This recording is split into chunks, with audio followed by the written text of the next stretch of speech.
గణాధిపతయే నమః. ఓం గురుభ్యో నమః. ఓం శ్రీమాత్రే నమః.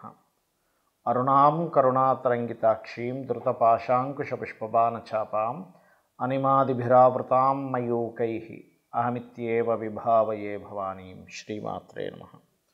ప్రేక్షకులకి ఆ లలితాంబిక అమ్మవారి యొక్క అనుగ్రహం పరిపూర్ణంగా కలగాలని స్ఫూర్తి కోరుకుంటూ 2026 సంవత్సరం ఫలితాల్లో ముఖ్యంగా నక్షత్రాల బట్టి ఏ విధమైనటువంటి జాగ్రత్తలు తీసుకోవాలి, మీరు ప్రధానంగా ఎటువంటి విషయాల్లో మీకు గొప్ప అవకాశాలు వస్తాయి, అదేవిధంగా ఇప్పుడున్నటువంటి గ్రహస్థితి ఏమిటి. అయితే ఈ యొక్క అంశాలు చెప్తుంది నేనైనప్పటికీ కూడా చెప్పేసిన సాక్షాత్ లలిత అమ్మవారికి అభ్యవస్తు. సర్వసాధారణంగా మనం ఏంటంటే ఉగాది నుంచే చూసుకుంటాం మనం ఎప్పుడైనా సరే. కాకపోతే చాలామంది జనవరి నుంచి డిసెంబర్ వరకు ప్లాన్ చేసుకుంటారు. కాబట్టి అసలు ఇన్వెస్ట్మెంట్స్ అనుకోండి, వివాహం అనుకోండి, ఒక గృహయోగం అనుకోండి, జాబ్ సంబంధించినవి, అబ్రాడ్ వెళ్ళేవి, ఇలాంటివన్నీ కూడా గ్రహస్థితులు ఎంతవరకు బాగున్నాయి, ఎంతవరకు సపోర్టివ్గా ఉన్నాయి అనేటువంటి విషయాన్ని ఒక్కొక్కటిగా తెలుసుకుందాం. అయితే దీనికంటే ముందు ఈ మేజర్ ప్లానెట్స్ అంటే రాహుకేతువులు నవంబర్ 2026 నవంబర్ వరకు అక్కడే ఉంటున్నారు, కుంభ మరియు సింహరాశుల్లో. దాని తర్వాత కుంభరాశిలో ఉండే రాహు మకరంలోకి, సింహరాశిలో ఉండే కేతు కర్కాటకంలోకి వెళ్తున్నాడు. ఈ సంవత్సరం అంటే 2026 సంవత్సరం అంతా కూడా మే వరకు మిథునంలో ఉండే గురువు మే తర్వాత మనకి కర్కాటకంలోకి వెళ్ళడం జరుగుతుంది. టోటల్ ఇయర్ మొత్తము కూడా శని పర్టికులర్గా మనకి ఇక్కడే ఉంటాడు, మన మీన రాశిలోనే. కాకపోతే 27 జూలై నుంచి మాత్రం వక్రిస్తాడు. సో ఒక్కొక్క రాశి రీత్యా విషయాలు మనం తెలుసుకుందాం. మీనం వారి కనుక చూసుకున్నట్లయితే ఇక్కడ మీకు ఇందులో ఉండే నక్షత్రాలు పూర్వభద్ర 1, 2, 3 ఏమో కుంభంలో ఉంటే 4వ పాదం మాత్రం మీనంలో వస్తుంది. అలాగే ఉత్తరాభాద్ర నక్షత్రం ఉంటుంది ఇందులో, అండ్ రేవతి. పూర్వభద్ర వారికి కొంచెం సహజంగానే వాళ్ళ లక్షణం ఏంటంటే 4వ పాదం వారికి ఎందుకు జన్మించాం, వాట్ ఈజ్ మై లైఫ్ అనే అన్వేషణలు ఎక్కువగా ఉంటూ ఉంటారు. అయితే మీ ముగ్గురు రాశి వారికి కూడా శని అంటే ఈ ముగ్గురు నక్షత్రాల వారికి, రాశిలో ఉండే ముగ్గురు నక్షత్రాల వారికి, 3 నక్షత్రాల వారికి శని రాశిలో ఉంటున్నాడు. దాని ప్రభావం ఏలినాటి శని ప్రభావం కొంత ఉంటుంది, ఉండదని కాదు. కొంచెం అంటే మందస్థంగా కొంచెం స్లో డౌన్ అవ్వడం జరుగుతుంటుంది. అంత మాత్రం చేత ఏలినాటి శని వల్ల ఏదో అయిపోతుందని మాత్రం భయం పెట్టుకోకండి. అయితే ఇక్కడ పూర్వభాద్ర నక్షత్రం వారు జయగురుదత్త, శ్రీ గురుదత్త అనే నామస్మరణ, ఉత్తరాభాద్ర 4 పాదాల వాళ్ళు కూడా కాలభైరవుణ్ణి తలుచుకోవడం, కాలభైరవ అష్టకం చేసుకోవాలి. రేవతి నక్షత్రం వారు పర్టికులర్గా గుర్తుపెట్టుకోండి, ఇది కొంచెం ఏదైనా డెసిషన్స్ పర్టికులర్గా ఏంటంటే ఏదైనా గృహము, వాహనము, ఈ డెసిషన్స్ తీసుకోవడము, కాస్త మీరు నారాయణ్ని తలుచుకోవడం మంచిది. ఇంకా ఓవరాల్గా చూసుకుంటే గురువు మీకు 4లో ఉన్నందుకు అనుకున్నటువంటి ప్రాపర్టీస్, అనుకున్న వెహికల్స్ తీసుకుంటారు. బట్ కొంత శ్రమ ఉంటుంది లగ్నంలో శని ఉన్నందుకు. అలాగే జూన్ మాసం నుంచి ఎప్పుడైతే గురువు మారుతున్నాడో అక్కడి నుంచి ఇచ్చేటువంటి రిజల్ట్స్లో లగ్నం మీద గురువు దృష్టి ఉంటున్నందుకు మీకు ఫినాన్షియల్ గ్రోత్ అనేటువంటిది ఉంటుంది, ఈ గుర్తుపెట్టుకోండి. మే తర్వాత నుంచి, జూన్ నుంచి చెప్పాలంటే. అలాగే మరి ఇక్కడ ఈ 4వ స్థానంలో గురువు ఉన్నప్పుడు ఏమిటి అంటే కొన్ని ఘర్షణలు ఏర్పడినప్పటికీ గతంలో ఏర్పడినటువంటి కొన్ని మిస్అండర్స్టాండింగ్స్, మిస్కమ్యూనికేషన్స్ ఈ సంవత్సరంలో తొలగనున్నాయి. 6లో కేతు ఓ రకంగా మంచిదే, కానీ పూర్వజన్మ కర్మస్థానంలో ఉన్నాడు కాబట్టి కొంతవరకు అది ఒక లైఫ్లో ఒక హైపుకి తీసుకెళ్తుంది, కొన్ని ఆటంకాలు కూడా ఇస్తుంటుంది నిత్యము. కాబట్టి మీరు గణపతిని ఎక్కువగా ధ్యానించండి. ఈ యొక్క సంవత్సరంలో మొదటి 5 నెలల్లో మీకు వివాహం కోసం చేసే ప్రయత్నాలు కొంతవరకు సక్సెస్ఫుల్గా సాగుతాయి. అలాగే ఉద్యోగ అవకాశాలు కూడా మే లోపలే బాగుంది చెప్పాలంటే. కొత్త ఉద్యోగంలో మారాలన్నా, కొత్తగా జాయిన్ అవ్వాలన్నా, కొంతమంది చూడండి 2 నెలల తర్వాత చూద్దామని అంటారు. కానీ మే లోపల మీకు గురుబలం, గురువు యొక్క దృష్టి 4వ స్థానంలో ఉంటూ సప్తమాన్ని చూస్తుంది, అంటే దశమ స్థానాన్ని చూస్తుంది సప్తమ దృష్టి చేత. అదే మనకి శాస్త్రంలో చెప్పబడింది, ప్రతి గ్రహానికి దృష్టి ఉంటుంది. పశ్యంతే సప్తమాం సర్వే, శని కుజ గురు పునః అని ఒక శ్లోకం ఉంటుంది.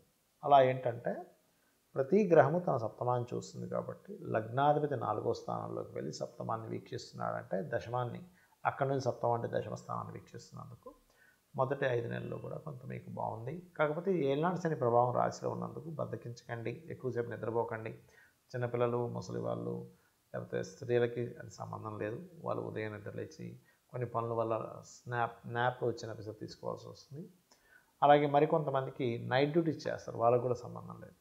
కాకపోతే కాస్త గోవులకి బెల్లము తినిపిస్తూ ఉండండి. అలాగే బెల్లము 4 ఉండలు చేసి తినిపిస్తూ ఉండండి. ఏదైనా మీకు దగ్గరలో ఆలయం ఉన్నట్లయితే ఆ యొక్క ఆలయానికి వెళ్ళి అక్కడ మీరు నువ్వుల నూనెని ప్రత్యేకంగా దీపారాధన కోసం ఇవ్వండి. ఇవన్నీ కూడా శని యొక్క ప్రభావాన్ని తగ్గిస్తాయి. చాలామంది జాతక చక్రం అసలు ఎందుకు చూపించుకోవాలి, అసలు దానికి ఉండేటువంటి ఇంపార్టెన్స్ ఏమిటి, మనకి జాతకం చూపించుకోవడం ద్వారా కలిగేటువంటి ఫలితం ఏమిటి అని అడుగుతూ ఉంటారు నన్ను. చాలామంది అనుకుంటారంటే జాతక చక్రం చెప్పడం అంటే కేవలం ఏలినాటి నడుస్తుందండి, మీకు పలానా సర్పదోషం ఉందండి, లేకపోతే మీకు పలానా ఇంకోటి ఏదో ఆశ్లేష బలి చేయించాలి, ఇంతవరకే అనుకుంటారు. అది కేవలం ఒక 1% కూడా కాదు, చాలా తక్కువ ఆ విషయం చెప్పడం అనేది. ఒకటేంటంటే మన జీవితంలో మనం బాగా ఒత్తిడి ఎదుర్కొంటున్నాము, విపరీతమైన స్ట్రెస్లోకి వెళ్ళిపోతున్నాము, ప్రతిసారి నేను జీవితంలో ప్రతిసారి ఓడిపోతున్నాను అన్నప్పుడు అది నువ్వు ఏ పరంగా ఓడిపోతున్నావు, అది ఏ భావంతో కనెక్టివిటీ అనే దాన్ని చూస్తూ లగ్నం ఎంత స్ట్రెంత్గా ఉందని చూస్తాం. అంటే ఒక వ్యక్తి చాలా అవలీలగా 500 కిలోలు టక్కన లేపితే ఇంకో వ్యక్తి 50 కిలోలు బరువు అతను లేపడానికి స్ట్రెంత్ సరిపోదు. ఎందుకు? ఇద్దరు మనుషులే కదండి, ఇద్దరు ఒకే వయసు వాళ్ళు. అంటే ఇతనిలో ఉండే శక్తి అతనిలో ఉండే శక్తి వేరు. ఏ అనే అక్షరం బి అనే పర్సన్, ఏఆర్బి అనుకుంటే మా ఉదాహరణకి. అలా స్ట్రెంత్ని అయితే ఆ వ్యక్తి 50 కిలోలు కాదు కదా, 500 కిలోలు దాటి కూడా లిఫ్ట్ చేయగలుగుతాడు. అలా మీ లగ్నం ఎప్పుడైనా సరే స్ట్రాంగ్గా లేదు, అక్కడేదో ఎఫెక్టివ్గా ఉంది అన్నప్పుడు దానికి సంబంధించి దానం ఇవ్వడం ద్వారా మీ లైఫ్లో సక్సెస్ పొందడానికి, స్ట్రాంగ్గా ఎటువంటి సిచ్యువేషన్స్ వచ్చినా నిలబడడానికి మీ లగ్నం చెప్తుంది. అదేవిధంగా ప్రతి భావము ఉంటుంది. ఇప్పుడు చాలామంది చూడండి, నేను ఫలానా వ్యాపారం చేశాను, నేను ఫలానా ట్రై చేశాను లైఫ్లో, కానీ నేను ఫెయిల్యూర్ అయిపోయాను, ధనం రాలేదు, ఉన్ని డబ్బులు పోయాయి అంటారు. ఇక్కడ ఏంటంటే మీరు ఒక వ్యాపారం చేసేటప్పుడు ఇన్వెస్ట్మెంట్ పర్ఫెక్ట్ టైంలో చేస్తున్నారా లేదా, మీకు అసలు ఎందులో ధనయోగం ఉంది అనే దాన్ని చాలా స్పష్టంగా మనకి జ్యోతిష్ శాస్త్రం చెప్తుంది. అంతేగాని ఏదో ఇది అవ్వచ్చు, ఇది చేసి ట్రై చేయండి అనేటువంటిది ఉండదు. ఇక కొంతమందికి వాళ్ళకి లేదన్నా సరే మేము చేస్తాం సార్ అంటే ట్రై చేయండి అంటాం. కానీ ఉండే విషయం ఏంటంటే వెరీ స్పెసిఫిక్గా ఉంటుంది. మీకు వ్యాపారమా, ఉద్యోగమా, ఇక్కడుండి చేస్తే బాగుంటుందా, విదేశాలకు వెళ్ళి చేస్తే బాగుంటుందా అనేది ఒక క్లియర్ సమాధానం జ్యోతిష్ శాస్త్రం ఇస్తుంది. అదేవిధంగా అన్నదమ్ములతో కావచ్చు, రకరకాల రిలేషన్స్ ఉంటాయి మనకి. అన్నదమ్ములు, తల్లి, తండ్రి, మేనమామలు, ప్రతి భావము ఒక్కొక్క విషయాన్ని క్రోడీకరిస్తుంది. పర్ఫెక్ట్గా అసలు వాళ్ళతో మీకుండే రిలేషన్ ఎంతవరకు బాగుంటుంది, ఎంతవరకు మీకు ఇబ్బందినిస్తుంది. కొన్నిసార్లు మన కర్మని బట్టి పూర్వజన్మలో చేసుకున్నటువంటి కొన్ని పాప కర్మల వల్ల కూడా రిలేషన్స్ రూపంలోనే మనం చేసుకున్న కర్మ ఆ యొక్క రూపంలో వచ్చి మనల్ని అది తీర్చుకునే క్రమంలో మనం కొంత స్ట్రెస్ అవుతూ ఉంటామనే ఒక క్లారిటీని ఇస్తుంది జ్యోతిష్ శాస్త్రం.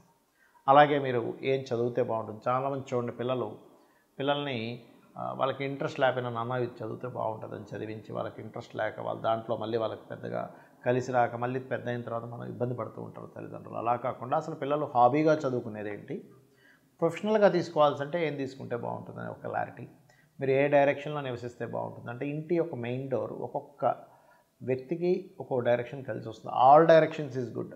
కాకపోతే ఇక్కడ ఏంటంటే మనకి ఏ డైరెక్షన్ కలిసి వస్తుంది అనేది ప్రధానంగా తీసుకోవాలి. అదేవిధంగా మరొక విషయం ఏంటంటే ఇక్కడ ఈ ఫ్రెండ్స్ కానివ్వండి, షేర్ మార్కెట్ కానివ్వండి, సంతానంతో ఉండేటువంటి రిలేషన్స్ కానివ్వండి, సంతానం ఎందుకు ఇలా తయారవుతున్నారు, వాళ్ళు ఎదగాలంటే ఏం చేయాలనేటువంటి అంశాలు కానివ్వండి, అంటే వాళ్ళకి ఏ పూజ చేయించుకోవాలి, వాళ్ళకి ఎటువంటి లాకెట్ తొడగాలి, అదేవిధంగా మీరు ఎటువంటి రత్నం ధరిస్తే కొంతవరకు సపోర్ట్. ఒకటే చెప్తాను, గుర్తుపెట్టుకోండి, ఏదో కేవలం ఒక రత్నం ధారణ వల్ల మీ జీవితం మొత్తం మారిపోదు, ఇది శుద్ధాబద్ధం. కొంత సపోర్ట్ లభిస్తుంది అంతే.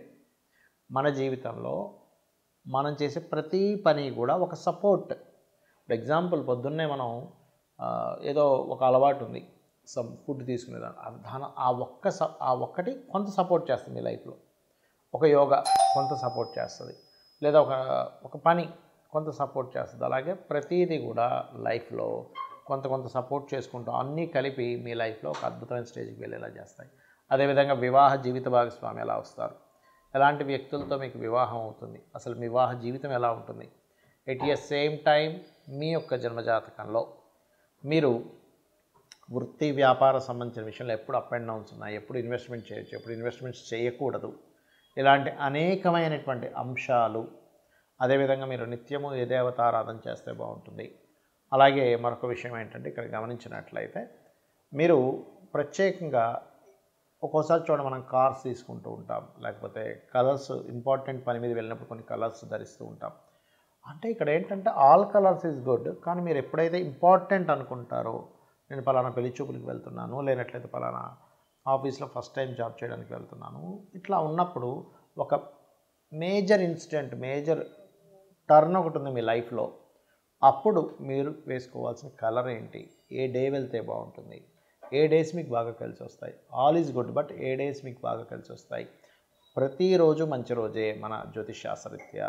కాకపోతే మీకు ఏది కలిసి వస్తుందని తెలుసుకోవడమే జ్యోతిషాస్త్రం. ఈ రకంగా అనేకమైనటువంటి అంశాలు, ఎటువంటి హెల్త్ ఇష్యూస్ వస్తాయని కూడా ఉంటుందండి.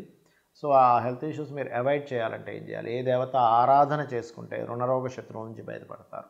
ఇలాంటి అంశాలన్నీ కూడా జ్యోతిషాస్త్రంలో ఉంటాయి. కాకపోతే దీనికి మీకు ఏంటంటే పర్ఫెక్ట్ టైం, పర్ఫెక్ట్ అంటే మీరు ఏ రోజు పుట్టారు, ఏ సంవత్సరం, ఏ నెలలో పుట్టారు, కరెక్ట్ టైం ఉండాలి. సో ఇవన్నీ లేవు, నాకు ఏమీ తెలీదు అసలు అని అనుకుంటే ఒకటే చెప్తాను, నిజాయితీగా మీ ధర్మాన్ని మీరు పాటిస్తూ అమ్మవారిని నిత్యము ధ్యానిస్తూ ఉండండి. అమ్మవారిని చూసుకుంటుంది. శ్రీమాత్రే నమః.